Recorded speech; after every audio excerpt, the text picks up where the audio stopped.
टापी नाम की एक नन्ही सी गुलहरी एक बहुत बड़े और हरे भरे जंगल में रहती थी। उसकी धूम बहुत खूबसूरत थी, बिल्कुल झाड़ू की तरह फैलती हुई। टापी को नट्स बहुत पसंद थे। वो हर रोज जंगल में घूमती और नट्स इकट्ठे करती।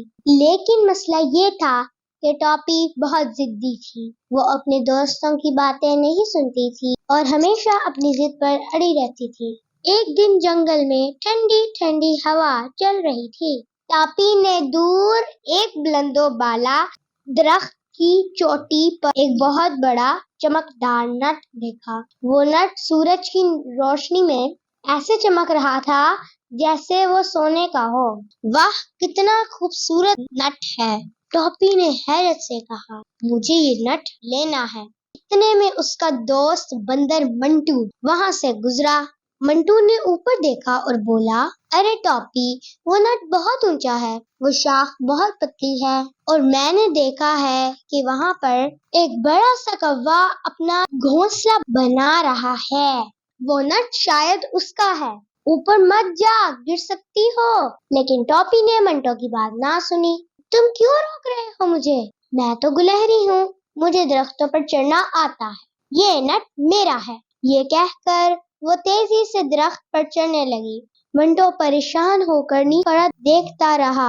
टॉपी जैसे जैसे ऊपर जा रही थी, शाखें पतली होती जा रही थी। जब वो उस नट तक पहुंची तो उसे तोड़ने के लिए आगे बढ़ी तो अचानक पतली शाख तड़ाड़ की आवाज के साथ टूट गई। टॉपी जोरदार आवाज के साथ गिरने लगी। वो बहुत डर गई और उसने आंखें बंद कर ली।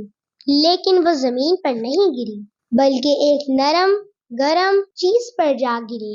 उसने आंखें खोली तो देखा कि वो भालू भाई के पेट पर गिरी है, जो दरख्त के नीचे आराम कर रहे थे।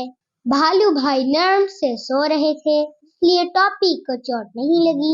इतने में मंटो और दूसरे जानवर वहां जमा हो गए। खरगोश की टोली अपनी नाक हिलाते हुए आ गई। हिरन रानी भी दौड़ी चली आई। सब ने टॉपी को घेर लिया। टॉपी की आंखों में आंसू थे। टॉपी ने उठकर सबसे पहले सब्सक्राइब बटन दबाया। वो बोली, मुझे माफ कर दो दोस्तों, मैंने मंटो की बात नहीं सुनी और अपनी जिद की वजह से मैं गिर गई। भालू भाई जाग गए थे।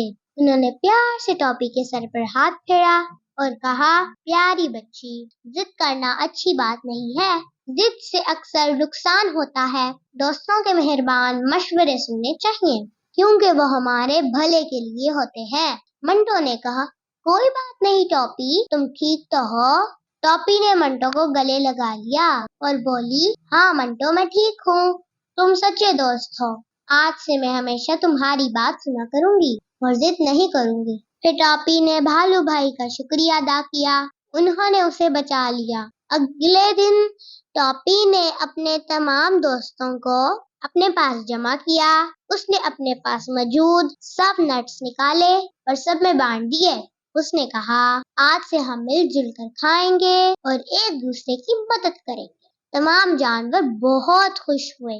मंटो ने टॉपी की तरफ देखकर कहा, तुमने आज एक बहुत अच्छा काम किया है। यही तो दोस्ती है।